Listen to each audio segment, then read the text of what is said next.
YouTube was good, YouTube. Hey, I hope everybody doing well, right? So I was so much shit has been happening, right? So I be feeling like with me, like I get a glimpse into the future and then everything starts to unfold in my life as the days go by. But I see it first and then it happens, right?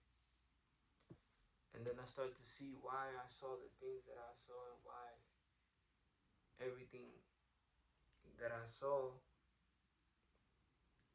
like why I saw it and why it started. Like it's hard to fucking explain it, but so I had this book. I didn't share this book with y'all before. I don't remember one of the videos, but this was I bought this book for my wife, right? And someone told me to crack the book open and like go through it. So I started to go through it, and I started to. It said go to the crown, so I went to the crown, and it's yo, this shit is crazy. So that last trip that I've been on, the Cali trip, that video, still stuff from that trip is still starting to unfold and manifest in my life to this day. And I had that trip. I don't remember how long ago. Probably 6, 7, 8. I don't remember. I gotta go check back the date. Like when I uploaded that video. But still to this day, I still keep getting downloads and I'm still seeing stuff that I saw in the trip and it's manifesting and coming. Like everything coming full circle right now. So yeah, I got my wheat. This is wheat. Like I picked this up the other day and I don't know. I like the color and y'all know y'all can look up the spiritual symbolism of wheat and y'all can I mean y'all can do that. So I remember in that video I told y'all that I tapped into everybody's energy. Like I tapped into the whole realm's energy type shit. So in this book, right? Let me show you. It says archetype of the crown chakra, right? Let me read a little bit to y'all so y'all can see. And that's not even it. So let me. Archetypes of the crown chakra. Two primary archetypes guide our understanding and embodiment of the crown chakra: the channel and the empath. The channel is your inner access point to divine wisdom. It is also your highest level of embodiment of source energy. When the channel archetype is active, you feel as if you are standing in a wide open space with easy access to wisdom, insight, and information. It's crazy because I could look at something, anything, a rock, a fucking sit, and I just boop, catch a download. It's fucking crazy. I'll be just sitting down and boop, I'll be like, oh shit, I just catch a download. It's crazy. Sometimes the download I wouldn't even understand them until the days pass go by, and then I'll be like, oh, that's what that was, and boom, boom, boom, and I start to piece things together. So, right, what was that? Knowledge about your life and your surroundings is easy to access. You could just tap in, yo. It's easy to understand and interpret, and you feel free from secrets or limitations. Knowing that the channel is always an accessible energy stream for you. If you desire more clarity and wisdom, simply call upon this archetype and ask to be shown what it feels and looks like to be open. It looks like to be the open channel of source energy. Ask to step into this new reality and feel the liberation of open access to all you need to know. So, I wanted to share that, but then I also wanted to share this too. This is also talking about the crown chakra, right? So y'all remember in in that trip video, I said that I saw Shiva. I, Shiva been popping up crazy for me. So yeah, I'm gonna get into the dream in a second. So that it also says this is all pertaining to the crown. It says mantra for the crown chakra, right? Mind you, I never did no mantra for none of that before that trip. So it says there is a difference between the literal meaning of the Sanskrit mantra Om Namaha Shivaya. That's the name of the mantra. Om Namaya Shivaya, right? And it means I bow to Shiva, and its figurative meaning, which is so potent, it almost defies description. Names of deities are believed to carry their energy and essence, and Shiva, of course, is one of the most powerful deities of any civilization across history. One of the three deities in the great trinity of the Hindu tradition. Shiva is both creator and destroyer. So when you speak, so when you wish to speak something into creation, ask for what you seek, and then seal your intention with the mantra Om Namaha Shivaya. Having done so, you will seal your intention with a blessing capable of moving major obstacles and facilitating a vibrational flow that can manifest thoughts into physical form. Words are powerful, and Shiva is our reminder that as you speak, so it unfolds. Mind your words and use them with care. Each can be a blessing. So, boom. Wanted to share that about the crown. So when I seen Shiva, I was at that crown. I was at that crown level, and that's like the crown, and then the timing that we was in, the crown virus, and all that shit. That's how you know they were trying to close that channel by the thing. So, but that's old news, right? Cool. So then, this book goes from the earth chakra, root chakra, sacral, solar, heart, throat chakra, third eye, crown, and your star chakra, right? Your star chakra. Everybody, a lot of people just like know the chakra as 1 through 7, the basics, right? That's the avatar, like the avatar 1 through 7. The avatar, your body, right? That's the basic ones. But then you got the soul star chakra, right? That's the ninth one. And the ninth chakra is our connection to the stars, right? It's crazy because when I took the trip, the UFOs came and I seen the UFOs. I was like in the middle of fucking space and all that stuff. Cool. The ninth chakra is our connection to the stars. It is our portal or access point to other dimensions and provides us with encouragement to pursue ascension and spiritual development in this life. For some, the call of the soul star chakra is louder and harder to ignore. For others, it is subtle. Whichever way this chakra speaks to you, you can draw from this well of soul strength for inspiration and courage. And it breaks down like it goes into breaking down like where the star is. It's called the holy star in Sanskrit and reflects the sacred nature of etheric energy that resides beyond the physical chakra system, right? So there's way more chakras than the seven chakras.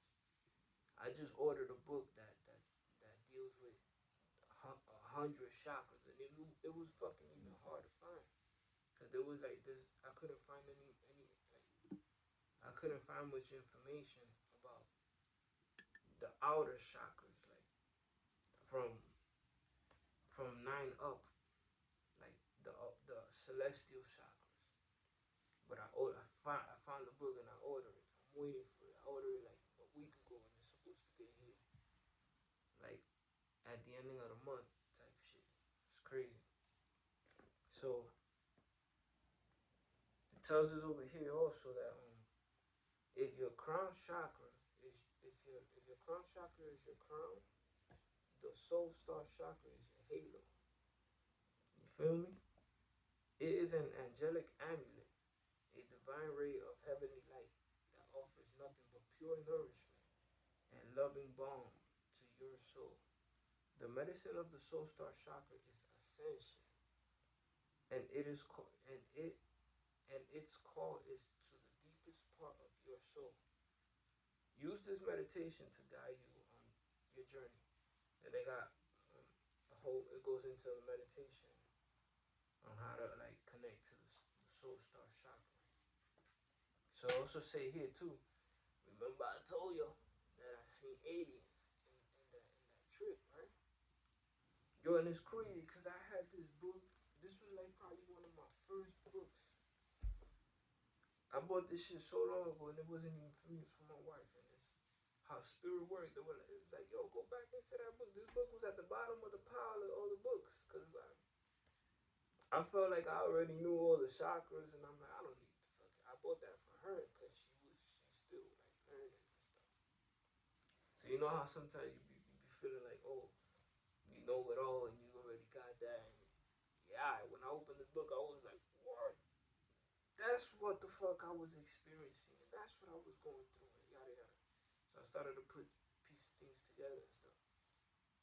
So the star has been a sacred symbol throughout time, representing human form and spirit connection, right?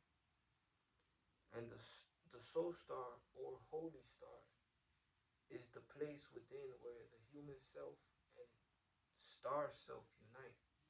In Cherokee legends, humans descend from Pleiadians, the Pleiadians, a fifth dimension civilization living in an at at adhesive star system.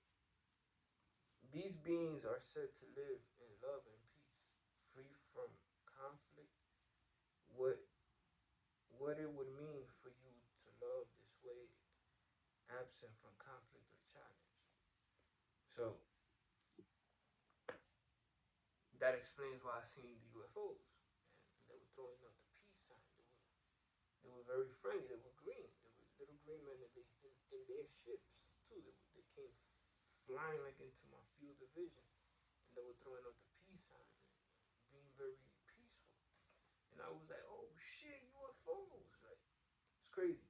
And what's crazy is that once I figured out this like that this knowledge was in this book, um, for the past week I just been having space dreams. Like the the first dream that I had, right?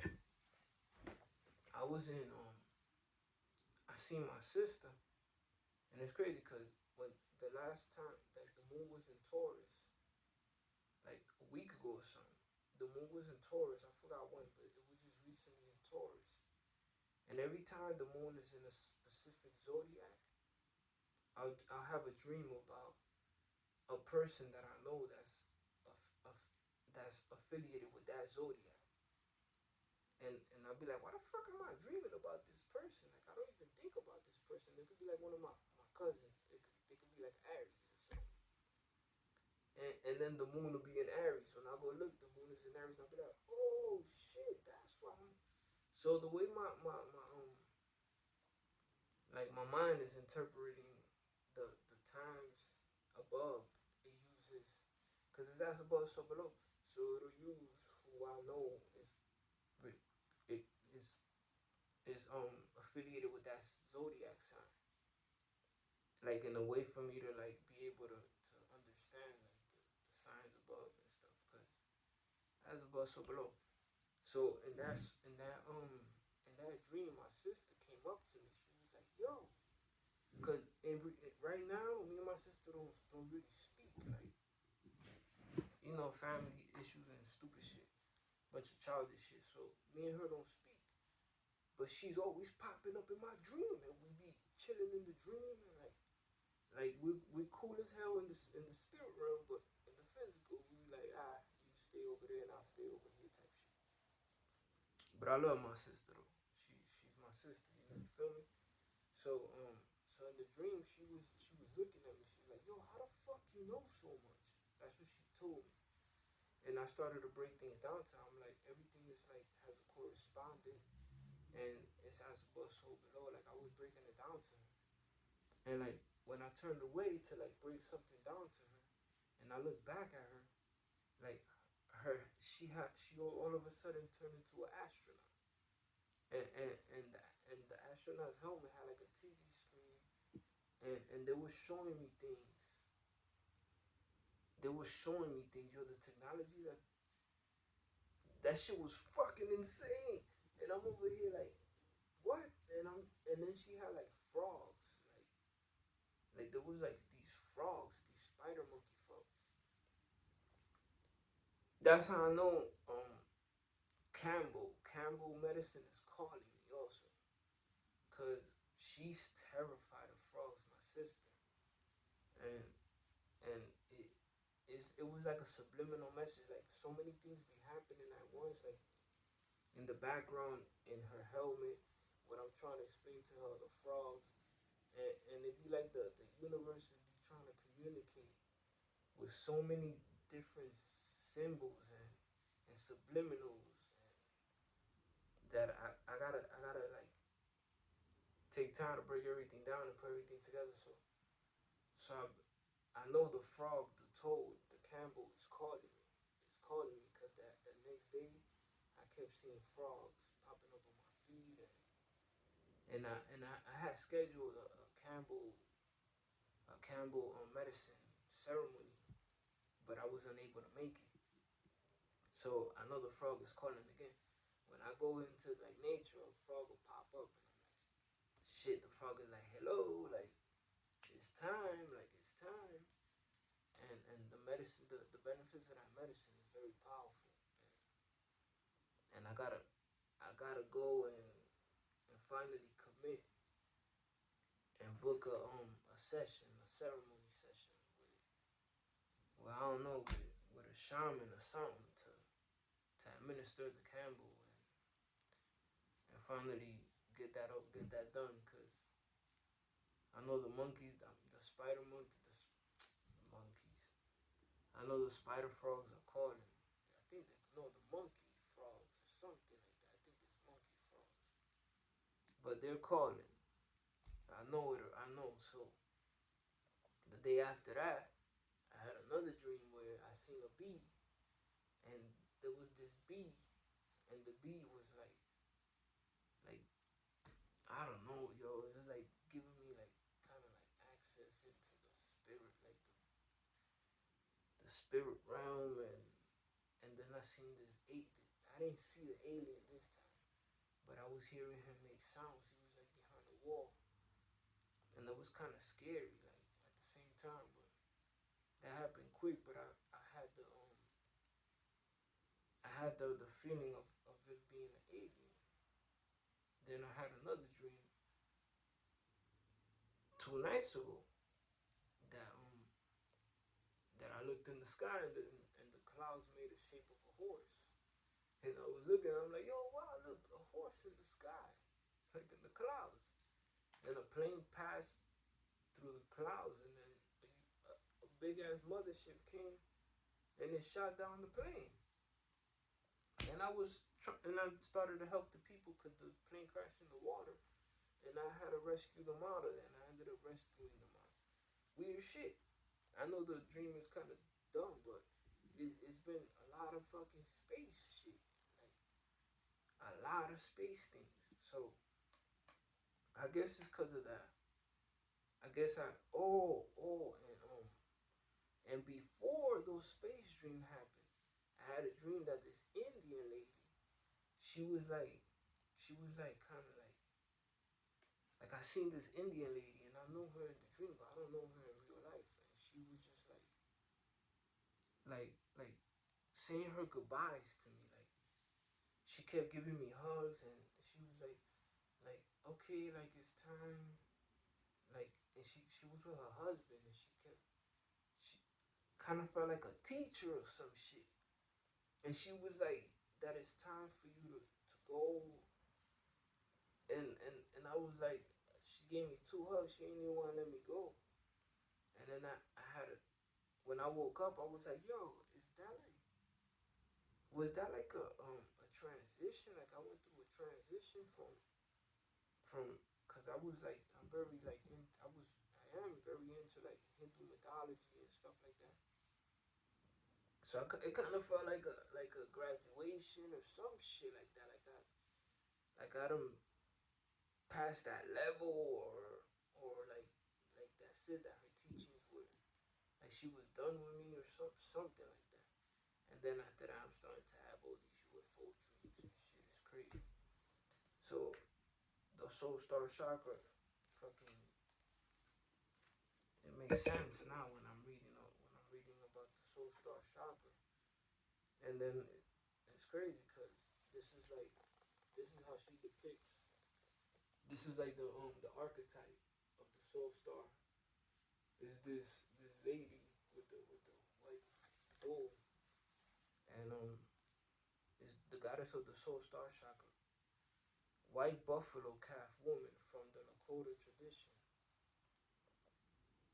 is one of several goddesses aligned with the soul star chakra. Asherah, the queen of heaven, in the Semitic, Semitic and Akkadian tradition, and Mother Mary from the Christian tradition are also associated with the soul star chakra. All three reflect the most heavenly embodiments of soul star chakra energy, which some refer to as Christ consciousness, the purest essence of divine love human manifested on earth in human form. All of the deities associated with this chakras are teachers. See what the fuck? Can't make this shit up, yo. That's I didn't even I missed that teacher's part. Okay, they are ascended masters and light beings who stand between the worlds of the living and the ascended in order to transmit wisdom, love, and light. Ah, okay, spirit. Cool. I see. I see. There was another thing I wanted to show y'all. Damn, where is it? Oh, right here. So, archetypes of the soul star chakra, right? Arguably, the soul star chakra represents every archetype, for there is a unique face of the divine within each archetype. The soul star chakra is the amalgam of all the faces of the divine, and so it includes all beings, all archetypes, and all energies in their highest evolutionary form. Think of it as the best of the best. So everything is an archetype of the divine, is a face of the divine.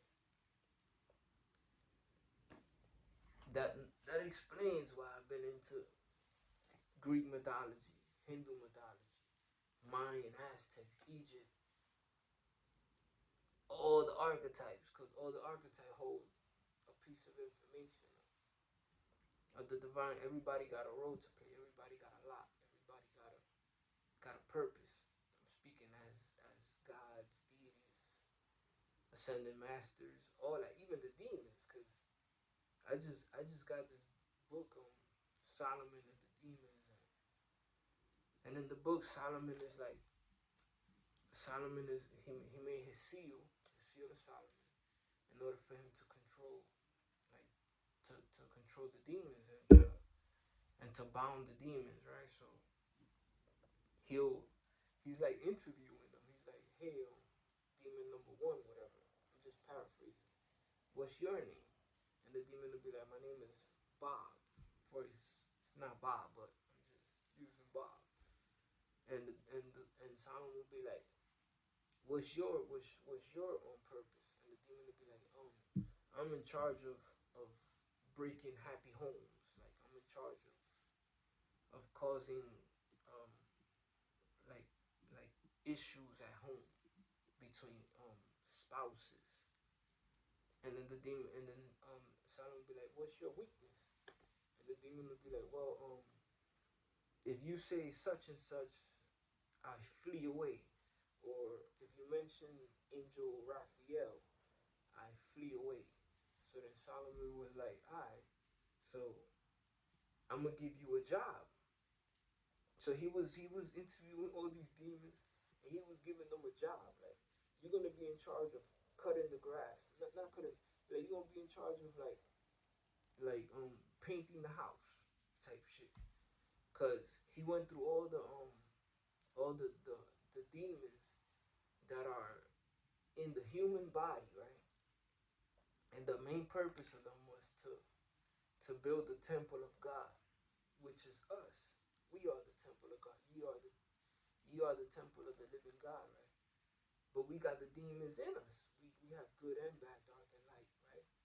So the each demon has an opposing angel that it balances out. But wherever you're at with it, if you're on your demon mode, you're gonna be accessing the demons. And if you're on your path, on your righteous path, you're gonna be. That's why the Bible says that I shall send the angels to keep thee in thy way. So but the whole point Solomon was giving them jobs to build the temple of God. You know what I'm saying? So one of the last demons was a jinn, and the jinn's weakness was the cornerstone. Notice that he was the he he was supposed to take care of the cornerstone, and the cornerstone in the Bible is Christ, and that was his weakness. Christ, Christ was the only one that could like I guess like command that very powerful jinn demon type shit. But it's a cool book, but it's all archetypes of the human body type shit. And when you reach your soul star chakra, you'll start to like tap into these informations, and everything will make sense. And like a lot of people be I don't know. It makes sense now. Me reading this and putting everything and piecing everything together, right? So let me see if I see anything else here that I would like to share. La la la la la la la la. So, nah, y'all could do your research on your soul star chakra. But when that book come about the 100 chakras and the other chakra, I'm gonna share that with y'all, and we're gonna break that down. But the other day too, cause I was at work and I was bored and I was like, Iron Man popped into my head. Y'all know Iron Man, Tony Stark's superhero. So Iron Man popped into my head and I was like, Iron Man. And I'm like, Iron Man. Cause the universe taught me how to read it. Like it done taught me how to read it. Everything that we see pertains to the human body. Everything. So I was like, damn, how can that correlate to us? How can that's a reflection of us? Iron Man. We have blood in our body, right? Iron. And blood has iron, right? So then Iron Man is red and yellow. So then I'm like, holy shit. That's fucking that's blood and plasma. So then I'm like, what are Iron Man's ability? And Iron Man has a bunch of abilities. He got a suit that's made out of it's crazy, right? So I ended up I'm gonna show y'all right now. Let me show y'all. Hey y'all, so I almost forgot, right? I forgot to add this in. So back to the soul star chakra, right? So that's the Christ conscience, right? That's the halo above. Don't y'all see like the enlightened beings like Buddha, whoever, Lakshmi, anybody, any of the enlightened beings, they got that halo around them, right? That glowing, that luminescent, that's like the sun, right? Son of man, the son of man.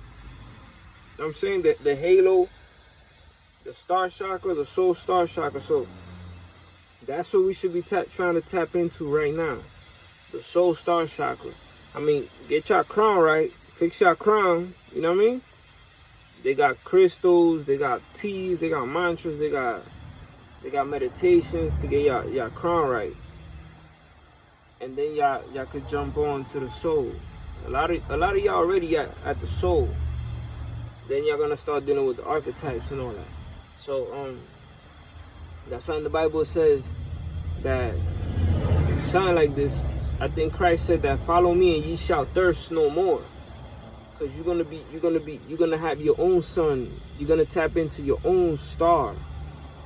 Your own sun. The sun is a star, so the star chakra, that's the sun of man. So that's what we should be trying to tap into right now. There's the same thing, mantras, there's crystals, there's teas, there's all that stuff for you to tap into your soul star chakra. So I just thought I'd throw that in there. Anyways, I'm out. Peace. Oh, and another thing. Christ said that he goes directly to the Father, which strengthens him. So he goes to the source, that source energy, right?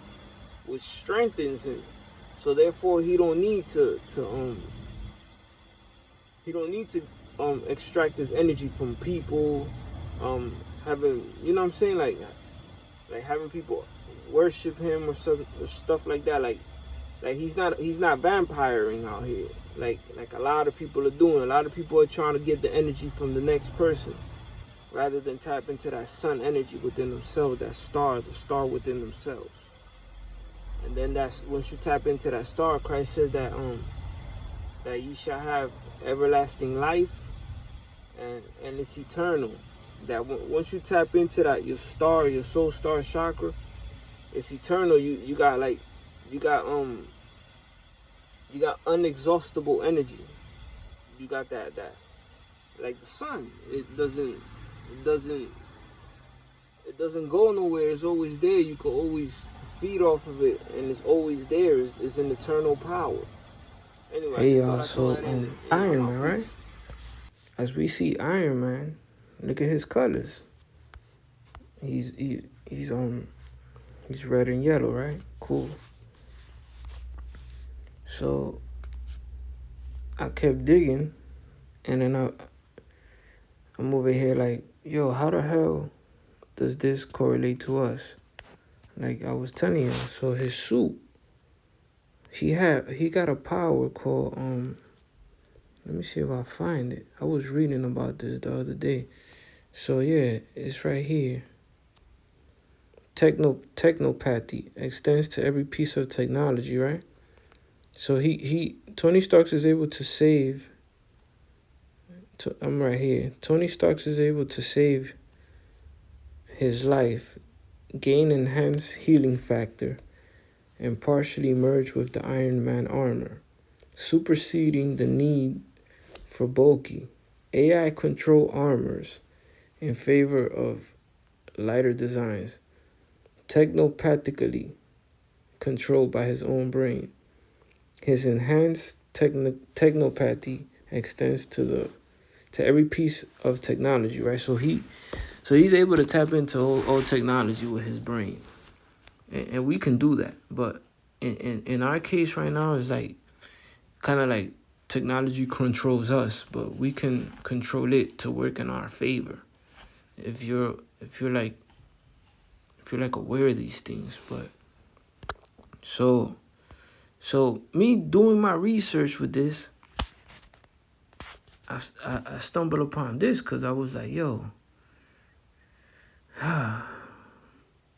So I looked at iron like the color, like the Fe, and I found I ended up stumbling. I forgot how I stumbled upon Fe3 plus. And this is like, look at the colors. It's the same color as Iron Man. These people that create these superheroes are very fucking intelligent. And it'd be like the universe. Like, everything works in favor of the universe. Like, so there's the color of Iron Man right here with the yellowish orange and the red. Cool. So then something led me to this right here. Something led me to this. Where is it? Damn, where the fuck? I ended up right here to this. Colloidal palladium. Colloidal palladium. I don't know if y'all heard of this, but if you haven't, let me put y'all on to this, right? So palladium, the metal sponge, is a silvery white metal named after the asteroid Pallas, in turn named after the Greek goddess of wisdom, Pallas. So I had read somewhere that Iron Man uses this. He used the colloidal palladium for something, but I couldn't find it. But anyways, forget about that, because I received the download by fucking with, like, digging into Iron Man. So boom. Anyways, it doesn't tarnish in air. Mixing it with gold produces the white gold used in jewelry.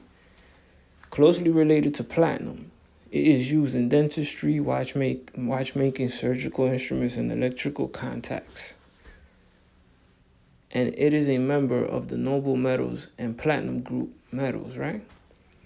Palladium is reported to promote healthy tissue regeneration. It is believed to increase the electrical transmission across the synapses within the brain to improve memory, increase mental alertness, and promote general tissue regeneration of the neurological tissues.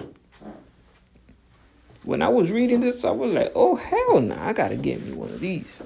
And I ordered it immediately, because I already have all a bunch of colloidals. I got gold, platinum, silver, copper, and another one there. I forgot the name of it. So the benefits of palladium. In the human body, palladium becomes a superb antioxidant as it aids in collecting radicals, O ions, combining them with hydrogen to produce water, thus reducing internal oxidation. Palladium is good for vision and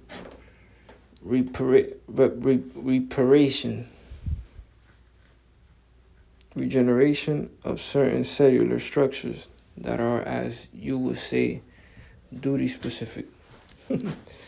Damn, what the fuck? My bad. Hold on. So, such as the cones and rods for the eyes, the taste buds of the tongue, and other things that have to do with sensory apparatus. In the monoatomic state, palladium is said to aid in the reparation and the strengthening of such things as dental enamel and other things in the body. This product detoxifies radicals and errant oxides from the body, enhances intercellular communication, and assists in neural connectivity for better mental acuity. Palladium is a powerful antioxidant.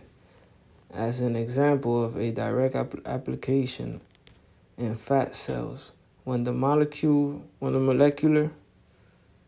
reconfiguration of fat cells begin to take place, and the fat is reallocated for burning. Reallocated for burning. In many cases, free radicals are released into the bloodstreams as oxidants. And palladium does a superb job containing and eliminating them. It also works to strengthen the liver and kidneys, which are tied through traditional healing methods and modalities. The world over to one's vitality or life force. If you like which one also increases the internal fire for more vigorous and healthy sexual functioning. Palladium also soothes the walls of the intestinal tract, is an anticoagulant, increases stomach acids and enzymes for more efficient digestion, and calms the heart. Pound for pound, it is the strongest of all metals, and this reflects in an increasing muscle and tissue strength and stamina in the user. It is also said to increase the presence, efficiency, and distribution of oxygen, and therefore assist in more efficient and uninhibited circulation. Over the last few years, it has been gaining some serious ground in health and healing circles, especially in peak performing athletes. So, I don't know, I just thought I'd share that with y'all. I felt like this was important. Like, I don't know, I feel like, so the metaphysical, right? The last part. Palladium is the metal of guardianship on the highest levels. It invokes the assistance of Archangel Michael. So you already know I ordered me one of these bottles. But it's crazy how I received that download, and one thing led me to this from the cartoon Iron Man. And yeah, I just thought I'd share that with y'all. Anyways, I'm out. Peace.